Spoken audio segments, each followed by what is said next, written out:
Masih tahu tu si surah Al-An'am ki ayat nomor 103 tagin 107 tariat tagi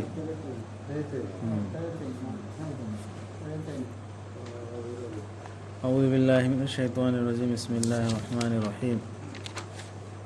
ولو شاء الله ما أشركوا وما جعلناك عليهم حفيظا وما أنت عليهم بوكيل أنا ما تقطع كردو تنقلو نانجي ربطكي نوان دا خنهن بيرك لبدوغي الله رسول دا سوي كوي دا سوحيم لترسي ليتبني لاي مفهوم متى ما نتنا أدوغا هندوبتونو ليو مشرك شنگدگي سي هاي كردوي مكاني سي الله نا أسمنا ويهنگي ننبيرم لبدي مكوينا شرك دورم لوي دبني سيم كبنتي الله نا ننبو مكويگي متكتا سنتري وينبا وكيل وينبا نترغا ننگ نتي مكويگي متكتا أسين أرام يامنا لوبا يا نيخن ثروتي रसूल की मथक्ता करीगो ममता दायित्व लैते अब कनाना गुनाह तौरी कना शिरक तौरी रसूल की मथक्ता दायित्व थमी सी पाउसी मैसेज सी क्लियर हो बनबा नाना सुन तौगे ना खलजी म शिरक तौर मजे शिरक तौन दे ngam le aduna nango santri woni semana teba daroga wana natraga nang channel show woni semana teba ana tong tawsung haifam dok hayo ba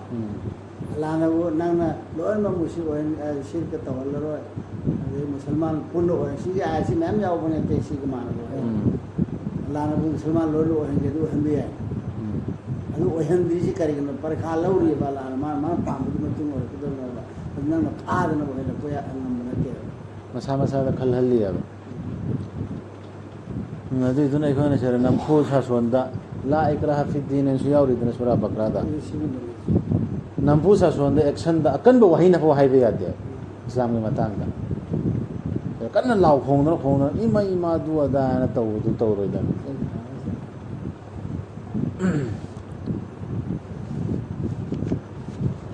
चैरुगनु अल्लाह बु थमलगा मखोयना कौजरिब सिंग अदुबु नत्रबदी मखोयना चैरकनी अल्लाह बु कलक यंगथिना बदगी खंगजदना शिरक तौलते हैं अल्लाह को का तरफना मन से मोई लाई चाहिए रही मन से रही मोई खंग दे जाहिल सिंह माना वो अल्लाह की तई नहीं सी असुमना कोइना से रूम होन से असुमना कोइना फजना ओहनख्रबनी जाति खुदिमक्ता मखोइना तौजरिबदु मदुदगिदी मखोइगे रप्तनी मखोइगे हलफमदु मतमदुदा माना पाउ पिबिगनी मखोइदा मखोइना तौखिबा सिंगदुगी मतांगदा हि मतांग सिरा इखोइदा हुजिक मतमदुबुदी एनी जाति यमदा मखोइना लालेबा मखोइना चथरिबा माई कल्चर माई धर्म मजहब तो इखोइना हंथना हुल्लुबा चैरुबा गांगुबा याद्रे सियम थिंगे अदुई मथक्ता हमका गांग और तुम लाइन नाम जो अरे कई के हरमनी ने दिन जगह खाना दना नाउनन मित्र खंगदने दने बादु अदुदी याबनते अदु दनतन सिदाना इखोइना सुकनागुबा बुजुर्ग अमा द थाजदन लेरिबा ग्रुप तो अदु बुजुर्ग तो हुल्लगा मोइन तौरिदु हुल्लंगा मोइदनि करेना सिंगांग बदा इखोइ सेंग नै तारेबा कुमक्बा करियाना सुम मुनाजरा तौनरंबा दगी दलील से पुथोना बेंगांग पकांदा हदीस सही हदीस नि जयफ ने ngang नरि निदना अदु कुरान दे दलील बिकांदा कुरान दो की कराई दलील हाय को यावे सिफो चुमम अदु एले इमत्रौ अइना अनम तालु दुगने माने एले इदु अबु हनीफा ना उन्होंने करीन जु करेम न रोइदन ए फते नन कुरान है तो कुरान दी दलील कराई न हरप यावे सिफो नै फतारा अदु न कन्न एक्शन द ए न रोइदन करेमो कुरान थाजर दे कुरान द सी हाइरियन हाइबा नतन उपाय ले कुरान तम सियन हाइबा मखोइना सकी अल्लाह पंदुना मखोइगी अकनब वसकसिंग मदुदी मखोइदा लाकलबदी अखन्नबा अंगकपा खुदम अमा मखोइ सोइदना थाजगनी मदुदा खुदम मसाम जो करता सब खुदम तो अदो थाजर ले नै कोइ नन हाइदुनी हायु तसेना जादू खुदम शक्ति उलो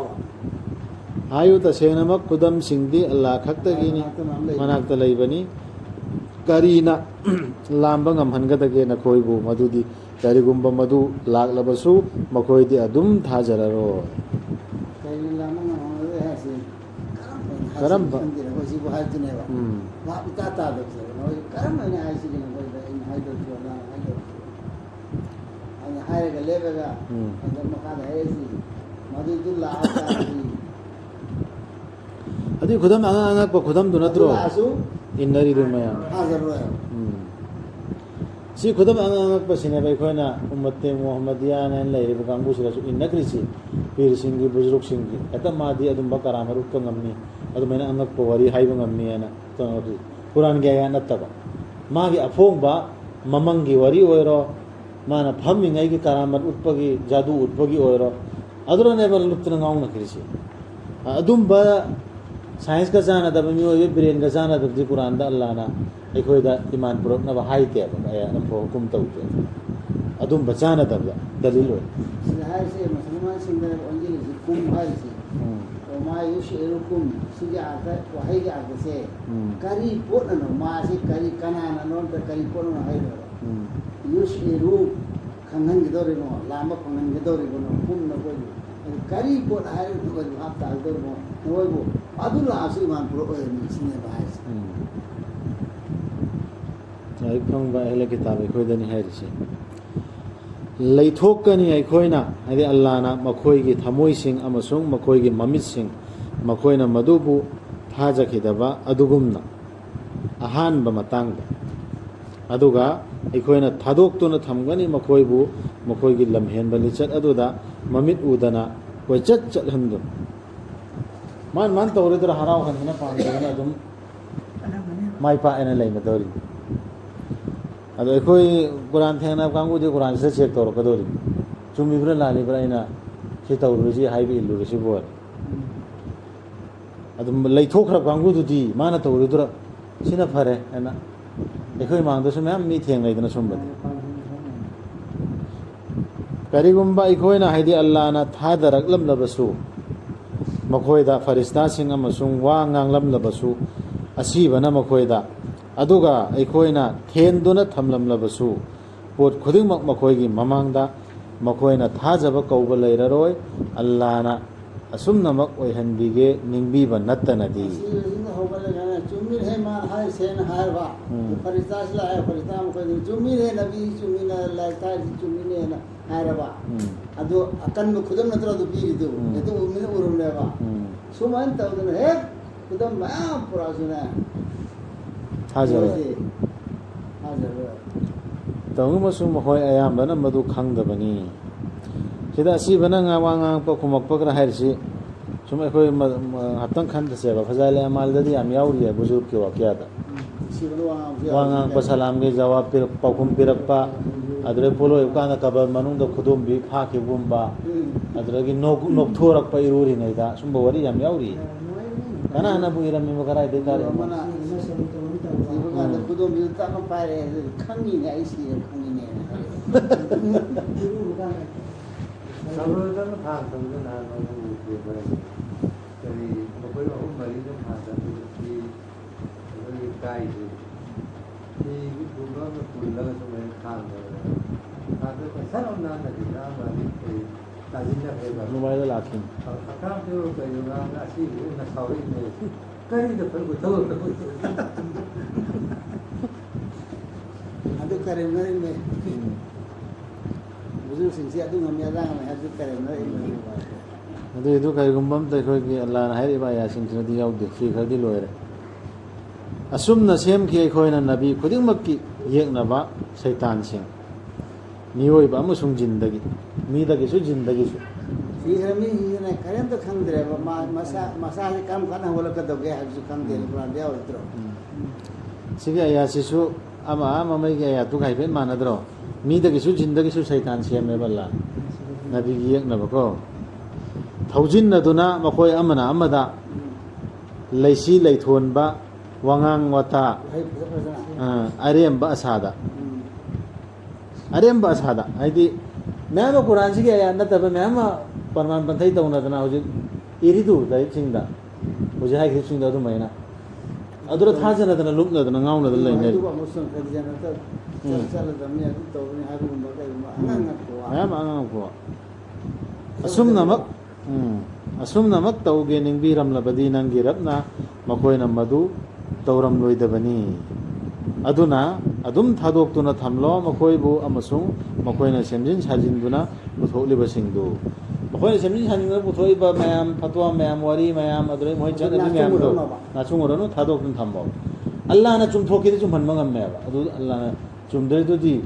ꯃꯥꯒꯤ ꯑꯄꯥꯝꯕ ꯃꯈꯣꯏ ꯏꯃꯥꯟ ꯊꯣꯛꯇꯦꯅ ꯋꯥꯔꯤꯗꯨ ꯋꯥꯔꯣꯅꯣ ꯋꯥꯔꯣꯅꯣ ꯊꯕꯛ ꯇꯧꯗꯦꯅ ꯅꯪ ꯍꯥꯏꯒ ꯇꯧꯅꯕ ꯊꯕꯛ ꯇꯧꯗꯦꯅ ꯍꯥꯏ ꯅꯪ ꯋꯥꯔꯤꯗꯣ ꯑꯗꯣ ꯑꯩꯅꯅꯦ ꯇꯧꯔꯤꯁꯤ ꯄꯔꯤꯈꯥ ꯂꯧꯔꯤꯁꯤ ꯂꯨꯗ꯭ꯔꯁꯦ ꯑꯩꯈꯣꯏꯒꯤ ꯏꯃꯨꯡ ꯃꯅꯨꯡ ꯑꯣꯏꯔꯣ ꯏꯆꯤꯟ ꯏꯅꯥꯎ ꯑꯣꯏꯔꯣ ꯌꯥꯕ ꯅꯠꯇꯦ ꯁꯤ ꯑꯜꯂꯥꯍꯅ ꯈꯜꯂꯛꯀꯗꯕ ꯄꯣꯠꯅꯦꯕ ꯃꯗꯨ ꯑꯗꯨꯝꯅ ꯑꯣꯏꯍꯟꯈ꯭ꯔꯕꯅꯤ ꯑꯗꯨꯒꯨꯝꯕ ꯋꯥꯉꯥꯡ ꯋꯥꯇꯥ ꯃꯗꯨꯗ ꯈꯣꯏꯗꯥꯖꯅꯕ ꯑꯈꯦꯔꯠꯄꯨ ꯊꯥꯖꯗꯕꯁꯤꯡꯒꯤ ꯊꯃꯣꯏꯁꯤꯡꯅ ꯑꯗꯨꯒ ꯃꯈꯣꯏ ꯃꯗꯨꯗ ꯄꯦꯟꯖꯗꯨꯅ ꯂꯩꯅꯕ ꯄꯦꯟꯗ꯭ꯔꯣ ꯋꯥꯔꯤ ꯋꯥꯇꯥꯏ ꯐꯖꯕ ꯂꯤꯔꯛꯄ ꯀꯥꯟꯗ ꯍꯔꯥꯎꯗꯅ ꯄꯤ ꯇꯥꯔꯤꯅꯤ ꯑꯃꯁꯨꯡ ꯃꯈꯣꯏꯅ ꯇꯧꯔꯤꯕꯁꯤꯡꯗꯨ ꯑꯗꯨꯝ ꯇꯧꯗꯨꯅ ꯂꯩꯅꯕ ꯑꯜꯂꯥꯍꯅ ꯁꯤꯜꯂꯛꯏꯅꯦꯕ ꯑꯗꯨꯁꯨ ꯃꯣꯏꯗ ꯍꯔꯥꯎꯖꯗꯅ ꯄꯦꯟꯖꯗꯅ ꯂꯩꯅꯕ ꯑꯗꯨꯒꯤ ꯋꯥꯔꯤ ꯋꯥꯇꯥꯏ ꯑꯜꯂꯥꯍꯅ ꯍꯥꯏꯔꯛꯇꯕ ꯑꯌꯥꯁꯨ ꯅꯠꯇꯕ ꯀꯩ ꯅꯠꯇꯕ ꯑꯗꯨꯗ ꯀꯞꯅ ꯂꯣꯟꯅꯗꯅ ꯅꯨꯄꯤ ꯑꯉꯥꯡ ꯇꯧꯅꯕꯁꯨ ꯇꯥꯟꯅꯈ꯭ꯔꯤꯕꯅꯦ ꯍꯥꯏꯌꯨ ꯑꯗꯨ ꯑꯣꯏꯔꯕꯗꯤ ꯑꯩꯅ ꯑꯜꯂꯥꯍ ꯅꯠꯇꯅ ꯀꯅꯥꯕꯨ ꯑꯃꯨꯛ ꯊꯤꯔꯨꯈꯤꯒꯅꯤ ꯕꯤꯆꯥꯔꯄꯇꯤ ꯑꯣꯏꯅ ꯑꯜꯂꯥꯍꯅ ꯅꯈꯣꯏꯗ ꯊꯥꯗꯕꯤꯔꯛꯂꯒ ꯂꯥꯏꯔꯤꯛꯇꯨ ꯃꯆꯥ ꯈꯥꯏꯅ ꯁꯟꯗꯣꯛꯄꯤꯗꯨꯅ ꯃꯆꯥ ꯈꯥꯏꯅ ꯁꯟꯗꯣꯛꯇꯨꯅ ꯑꯜꯂꯥꯍꯅ ꯀꯨꯔꯥꯟꯁꯦ ꯑꯩꯈꯣꯏꯗ ꯄꯤꯔꯛꯑꯦꯕ ꯃꯃꯨꯠ ꯇꯥꯅ ꯋꯥꯈꯜ ꯒ꯭ꯌꯥꯟ ꯇꯥꯕ ꯃꯤꯒꯤꯗꯤ ꯍꯦꯛꯇ ꯈꯪꯒꯗꯕ ꯄꯥꯕꯗ ꯀꯗꯥꯏꯗꯅꯣꯕ ꯑꯩꯅ ꯆꯪꯒꯗꯧꯔꯤꯁꯤ ꯑꯗꯨ ꯅꯠꯇꯕ ꯑꯇꯣꯞꯄꯗ ꯑꯜꯂꯥꯍꯅ ꯍꯥꯟꯅꯅ ꯂꯥꯏꯔꯤꯛ ꯄꯤꯈ꯭ꯔꯕ ꯃꯈꯣꯏ ꯑꯗꯨꯅꯗꯤ ꯈꯪꯉꯤ ꯃꯁꯤ ꯅꯪꯒꯤ ꯔꯕꯅ ꯑꯆꯨꯝꯕꯒ ꯂꯣꯏꯅꯅ ꯊꯥꯗꯕꯤꯔꯛꯄꯅꯤ ꯍꯥꯏꯕꯁꯤ ꯑꯗꯨꯅ ꯀꯩꯗꯧꯅꯨꯡꯗꯁꯨ ꯑꯣꯏꯔꯨꯒꯅꯨ ꯆꯤꯡꯅꯕꯁꯤꯡꯒꯤ ꯃꯅꯨꯡꯗ ꯃꯈꯣꯏꯁꯨ ꯈꯪꯗ꯭ꯔꯣ ꯍꯧꯖꯤꯛꯀꯤ ꯋꯥꯔꯤ ꯋꯥꯇꯥꯏ ꯂꯤꯔꯤꯕꯁꯤꯡꯗꯨꯅꯁꯨ ꯈꯪꯉꯦꯕ ꯀꯨꯔꯥꯟꯁꯤ ꯑꯜꯂꯥꯍꯒꯤ ꯂꯥꯏꯔꯤꯛꯅꯦ ꯈꯪꯁꯨ ꯈꯪꯉꯤꯕ ꯈꯪꯉ ꯃꯇꯨꯡꯗ ꯑꯃꯨꯛꯀ ꯑꯩꯈꯣꯏꯅ ꯑꯍꯦꯁꯤꯡ ꯁꯥꯗꯅ ꯃꯨꯛꯅꯒ ꯌꯦꯠꯅꯗꯧꯔꯤꯁꯤ ꯁꯤꯒꯤ ꯄꯣꯠꯁꯤꯅꯦꯕ ꯊꯤꯡꯉꯤꯁꯤ ꯍꯥꯏꯐꯝ ꯊꯣꯛꯄꯗꯨꯗ ꯍꯥꯏꯒꯗꯕꯅꯦꯕ ꯃꯄꯨꯡ ꯐꯥꯈ꯭ꯔꯕꯅꯤ ꯅꯪꯒꯤ ꯔꯕꯀꯤ ꯋꯥꯍꯩꯗꯤ ꯑꯆꯨꯝꯕꯒꯤ ꯑꯣꯏꯅꯁꯨ ꯑꯃꯁꯨꯡ ꯋꯥꯌꯦꯟꯒꯤ ꯑꯣꯏꯅꯁꯨ ꯁꯤꯒꯤꯁꯤ ꯌꯥꯝ ꯆꯦꯛꯁꯤꯟꯒꯗꯕꯅꯤ ꯍꯦꯛ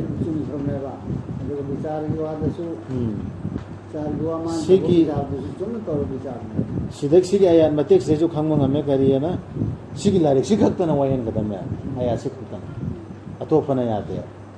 ꯃꯄꯨꯡ ꯐꯥꯔꯦ ꯍꯥꯏꯔꯗꯤ ꯂꯣꯏꯔꯦ ꯑꯗꯨꯅ ꯑꯃꯨꯛꯀ ꯑꯩꯈꯣꯏꯅ ꯑꯇꯣꯞꯄ ꯐꯣꯔꯃꯨꯂꯥ ꯄꯥꯟꯗꯧꯁꯤ ꯀꯔꯤ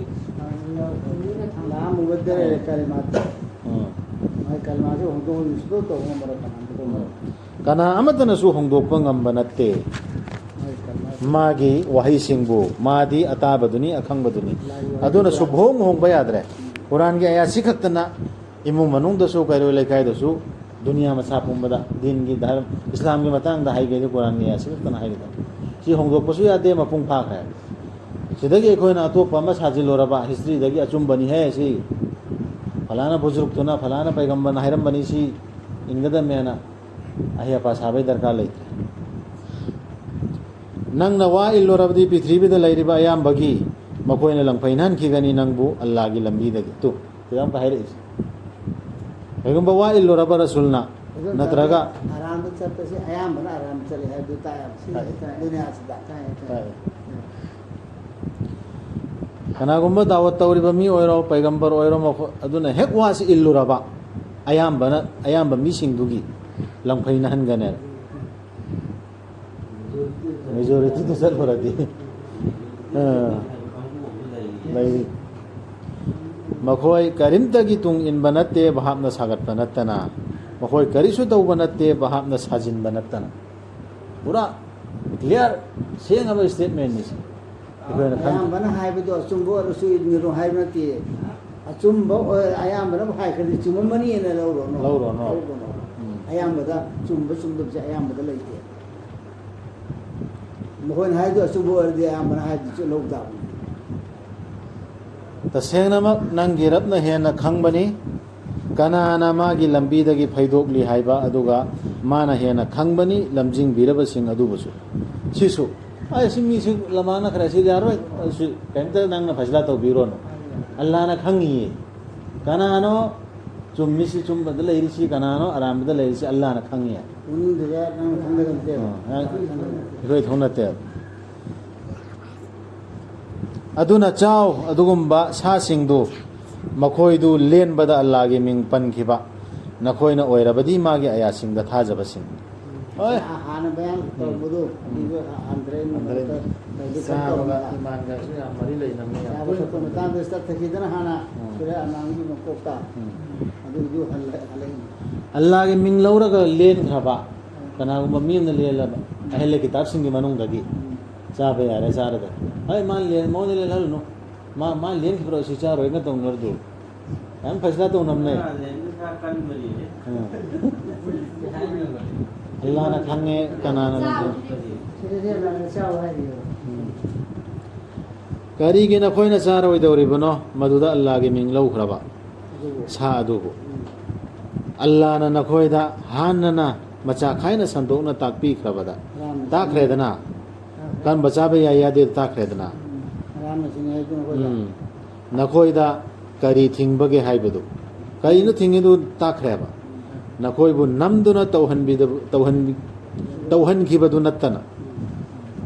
ta senama mioi kaya amana langphaina na lamjing bani cha ba yari si du hotana ta senama mioi kaya amana langphaina na lamjing bani makhoi gi apam bada gyan yaudana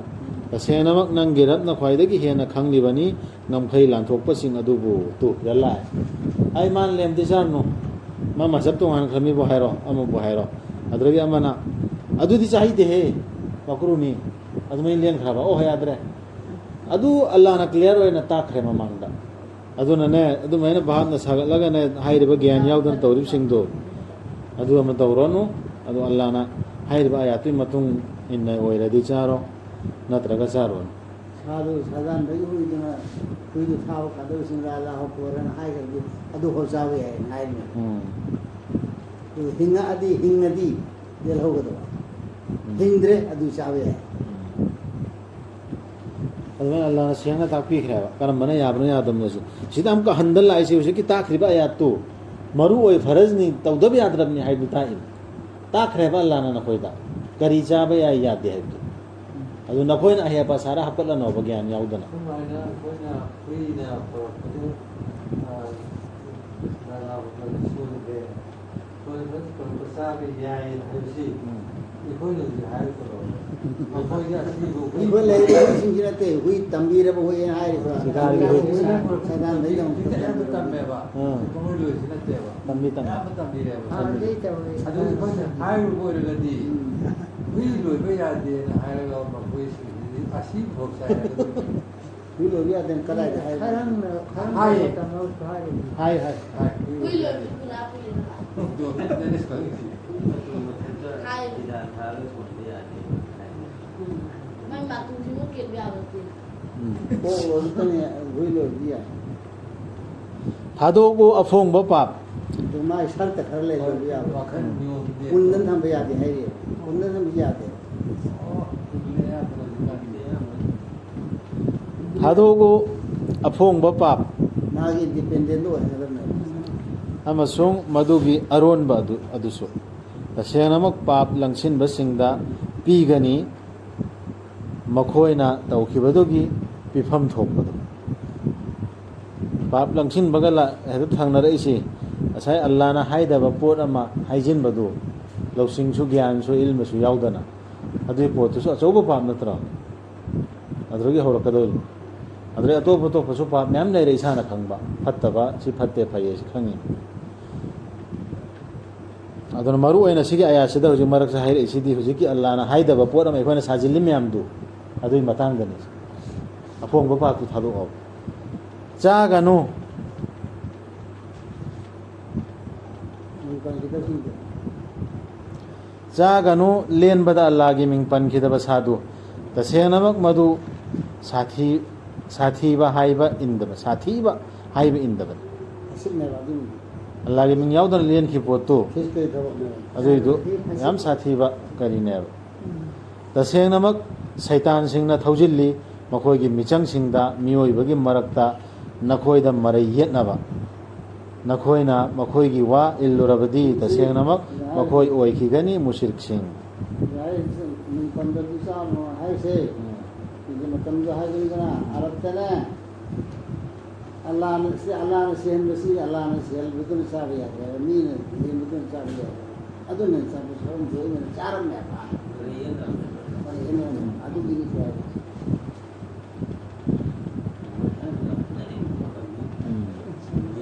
अल्लाह ने ले में सारी है भाई को हम सारी है भाई ने इतना तो में हमारे ꯑꯁꯤꯕ ꯑꯣꯏꯅ ꯂꯩꯔꯝꯂꯕ ꯑꯃꯕꯨ ꯑꯜꯂꯥꯍꯅ ꯍꯤꯡꯒꯠꯍꯟꯕꯤꯗꯨꯅ ꯑꯃꯁꯨꯡ ꯃꯉꯣꯟꯗ ꯃꯉꯥꯜ ꯄꯤꯕꯤꯗꯨꯅ ꯃꯗꯨꯒꯤ ꯃꯇꯦꯡꯅ ꯃꯤꯑꯣꯏꯕꯒꯤ ꯃꯔꯛꯇ ꯆꯠꯆꯔꯤꯕ ꯑꯗꯨꯒ ꯃꯥꯟꯅꯒꯗ꯭ꯔꯥ ꯑꯃꯝꯕꯁꯤꯡꯗ ꯃꯗꯨꯗꯒꯤ ꯊꯣꯔꯛꯄ ꯉꯝꯖꯗꯅ ꯂꯩꯔꯤꯕ ꯑꯗꯨꯒ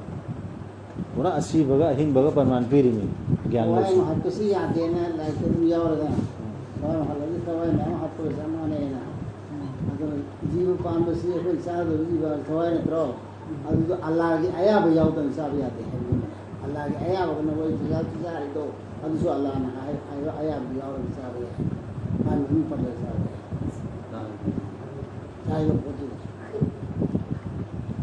ꯑꯁꯨꯝꯅ ꯐꯖꯕ ꯃꯥꯜꯍꯟꯕꯤꯈꯤꯕꯅꯤ ꯊꯥꯖꯗꯕꯁꯤꯡꯗ ꯃꯈꯣꯏꯅ ꯇꯧꯖꯔꯤꯕꯁꯤꯡꯗꯨ ꯃꯈꯣꯏꯅ ꯇꯧꯔꯤꯕ ꯆꯠꯊꯔꯤꯕ ꯃꯌꯥꯝꯗꯣ ꯃꯈꯣꯏꯅ ꯚꯥꯞꯅ ꯁꯥꯒꯠꯄ ꯃꯈꯣꯏꯒꯤ ꯂꯤꯗꯔꯁꯤꯡꯅ ꯁꯥꯖꯤꯟꯕ ꯃꯌꯥꯝꯗꯣ ꯑꯗꯨ ꯐꯖꯍꯟꯈ꯭ꯔꯦ ꯑꯗꯨ ꯆꯨꯝꯃꯦꯅ ꯈꯜꯍꯟꯈ꯭ꯔꯦ ꯊꯥꯖꯗꯕꯁꯤꯡꯗꯣ ꯀꯨꯔꯥꯟꯒꯤ ꯑꯌꯥꯁꯤꯗ ꯏꯟꯗꯕꯁꯤꯡ ꯑꯁꯨꯝꯅ ꯊꯝꯕꯅꯤ ꯑꯩꯈꯣꯏꯅ ꯁꯍꯔ ꯈꯨꯗꯤꯡꯃꯛꯇ ꯃꯗꯨꯒꯤ ꯃꯔꯥꯜ ꯂꯩꯕ ꯃꯤꯁꯤꯡꯒꯤ ꯑꯆꯧꯕꯁꯤꯡ ꯃꯗꯨꯒꯤ ꯃꯅꯨꯡꯗ ꯁꯔꯧ ꯇꯧꯅꯕ ꯑꯆꯧꯕ ꯂꯤꯗꯔ ꯊꯝꯃꯦꯕ ꯑꯗꯨꯕꯨ ꯃꯈꯣꯏꯅ ꯁꯔꯧ ꯇꯧꯕ ꯅꯠꯇꯦ ꯃꯈꯣꯏ ꯃꯁꯥꯒꯤ ꯃꯥꯌꯣꯛꯇ ꯅꯠꯇꯅ ꯑꯗꯨꯕꯨ ꯃꯈꯣꯏꯅ ꯃꯗꯨ ꯂꯥꯝꯕ ꯉꯝꯖꯗꯕꯅꯤ ꯃꯈꯣꯏꯅ ꯂꯥꯝꯃ ꯁꯔꯧ ꯇꯧꯗꯅ ꯃꯈꯣꯏꯒꯤ ꯇꯥꯛꯁꯤꯜꯂꯁꯨ ꯁꯤ ꯌꯥꯏꯒ ꯌꯥꯗꯦꯒ ꯍꯔꯥꯝꯅꯤꯒ ꯍꯂꯥꯜꯅꯤꯒ ꯐꯠꯋꯥꯁꯤ ꯃꯌꯥꯝ ꯄꯤꯖꯤꯟꯅ ꯇꯥꯛꯑꯁꯨ ꯑꯋꯣꯏꯕꯅ ꯑꯜꯂꯥꯍꯒꯤ ꯕꯟꯗꯥ ꯀꯨꯔꯥꯟ ꯄꯥꯏꯔꯤ ꯃꯤꯗꯨꯔꯗꯤ ꯆꯪꯕ ꯌꯥꯔꯣꯏ ꯃꯈꯣꯏ ꯃꯁꯥꯗꯅ ꯃꯥꯡꯖꯒꯗꯧꯔꯤꯁꯤ ꯃꯥ ꯇꯥꯛꯏ ꯃꯌꯥꯝ अकाबिर है सीधा ꯑꯀꯥꯕꯤꯔꯅꯤ ꯁꯤ अकाबिर होते हैं ꯑꯀꯥꯕꯤꯔꯗꯨ ꯁꯤꯗ ꯌꯥꯎꯔꯦꯀꯣ ꯁꯤꯅꯤ ꯑꯀꯥꯕꯤꯔ तारम तो है वो करीना अकाबिर ꯑꯆꯧꯕ ꯃꯈꯣꯏꯒꯤ मांगे की बुजुर्ग से बुजुर्ग अचौबा अकाबिर सीन नहीं है ꯄꯔꯃꯦ ꯑꯗꯨ ꯑꯀꯥꯕꯤꯔꯗꯨ ꯑꯀꯥꯕꯤꯔꯗꯤ ꯑꯜꯂꯥꯍꯅ है तो अल्लाह सीन नहीं है अकाबिर ꯑꯁꯨꯝꯅ ꯊꯝꯕꯅꯤ ꯑꯩꯈꯣꯏꯅ ꯁꯍꯔ ꯈꯨꯗꯤꯡꯃꯛꯇ ꯃꯗꯨꯒꯤ ꯃꯔꯥꯜ ꯂꯩꯕ ꯃꯤꯁꯤꯡꯒꯤ ꯑꯀꯥꯕꯤꯔꯁꯤꯡ मतलब क्या अकाबिर मधुगी मनुंगदा सरौ तौनबा अकाबिर से सरौ तौनब थम्मियबा और खाली दमता अल्लाह अदु मुझे कई तो के ने मान सेम थम्मी है भी हाथ ले है तो अल्लाह से मातन करो महिमा मादी बु अचौबा अकाबिर ने है अदु अकाबिर अचौबा खत मैम थम्मी अल्लाह ना येनबा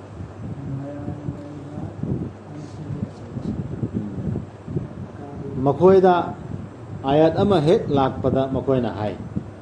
अखोयना सुंथा थाजरोय अखोयदा पीद्री फाव अल्लाह के रसूल सिंगदा पीखिबदुगुम्बा सिगे आयत मतेक से अमता इसे निंगसिंग है ये रसूल सिंह सिदना आगे लोग कुदम मौजूदा में हम दो अदु दिरत्री फाव नबी ने हाय से तो सोसा था नंग नबी ने हाय सिमक हुजिकसु तौरिया बसी अखोयना खंथे तबैने अचौबो बुजुर्ग से सुमेना पेंट से लगा चम चम फीम से लापरा अंगप फीम से लगा कोई हापचिल लगा माना अंगप खुदम अम्मागी मुरी सिंद्र उत्तरी फाउ मा पीर का दे बुलग फोना माना खुदम करसी वजू तौबई का गुनाह की अंतर करसी उराबा मोय लारे इदुनी हरसी गुनाह से अंतर पकर उबंगम्बा मम्मी तुम जिल्लागा जन दुजा करसी उबंगम्बा अदरे ममंगी वरी करसी अल्लाह का कहरा उन भाई वरी करसी लीरा बा रसूल का कौता बिरम भाई वरी करसी अदुम अंगं कुछ उल्लक पांदा मासे अकाबिर ओयबा चौबम अदु पोतुने बिस अल्लाह ने सेना ता तरसिदा अदु खुदम सिंह दु उतरी फाव थाजबय कुरान के आया से चंगवे अल्लाह ने हेन खंगबनी कनादा मागी पाउजेल सिनगदगे हाइबदु सोहल लगनी पाप लंसिनबसिंगदु चोपा हाइबदुना अल्लाह की नाक्ता अमसुंग साथीबा दंदीना मखोयना सरौ तौखिबदुगी सिक्सिनी सरौ तौबास सरौ तौखिबदुगी मरमना ꯅꯤꯡꯕꯤꯔꯕꯗꯤ ꯑꯜꯂꯥꯍꯅ ꯀꯅꯥꯒꯨꯝꯕ ꯑꯃꯕꯨ ꯂꯝꯖꯤꯡꯕꯤꯒꯦ ꯍꯥꯏꯅ ꯑꯜꯂꯥꯍꯅ ꯍꯥꯡꯗꯣꯛꯄꯤ ꯃꯥꯒꯤ ꯊꯕꯥꯛꯇꯨ ꯏꯁꯂꯥꯝꯗ ꯑꯗꯨꯒ ꯅꯤꯡꯕꯤꯔꯕꯗꯤ ꯀꯅꯥꯒꯨꯝꯕꯕꯨ ꯃꯥꯅ ꯂꯪꯐꯩꯅꯍꯟꯒꯦ ꯍꯥꯏꯅ ꯑꯜꯂꯥꯍꯅ ꯆꯤꯟꯁꯤꯜꯍꯜꯂꯤ ꯃꯥꯒꯤ ꯊꯕꯥꯛꯇꯨ ꯑꯃꯁꯨꯡ ꯆꯞꯁꯤꯜꯍꯜꯂꯤ ꯒ꯭ꯌꯥꯟ ꯇꯥꯍꯜꯂꯣꯏꯗꯧꯔꯤꯃꯤ ꯋꯥꯍꯟꯒꯗꯧꯔꯤꯃꯤ